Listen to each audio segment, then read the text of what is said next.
চব্বিশের স্বৈরাচার বিরোধী গণঅভ্যুত্থানে কুষ্টিয়া ছিল হটস্পট। ভারী অস্ত্র সজ্জিত শেখ হাসিনার বাহিনীর সাথে লাঠি, সোঁঠা আর ইট নিয়ে লড়াই করে প্রাণ দিয়েছেন ৮ জন। আহত হয়েছে অসংখ্য মানুষ। এরপরও তারা পিছপা হয়নি।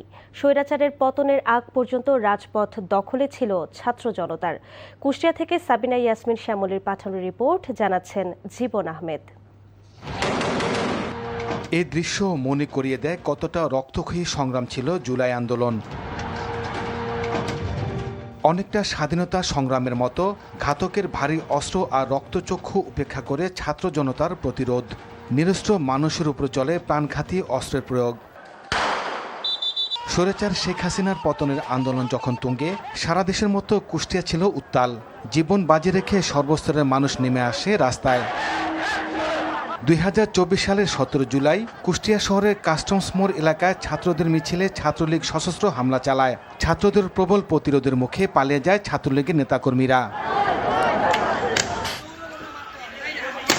১৮ জুলাই রাজপথে ছাত্র জনতা নামার পর হাসিনার ঘাতক বাহিনী টিয়ার শেলের পাশাপাশি নির্বিচারে গুলি চালায়। পুলিশের পাশাপাশি বিজিবি সদস্যরাও ছাত্রদের উপর ঝাঁপিয়ে পড়ে। কুষ্টিয়া শহরের থানা মোড় ৬ রাস্তার মোড় পরিণত হয় রণক্ষেত্রে। আইনশৃঙ্খলা বাহিনীর নির্বিচারে গুলিতে প্রাণ হারায় কিশোর আবদুল্লাহ সহ ৮ জন। আহত হয় অসংখ্য মানুষ।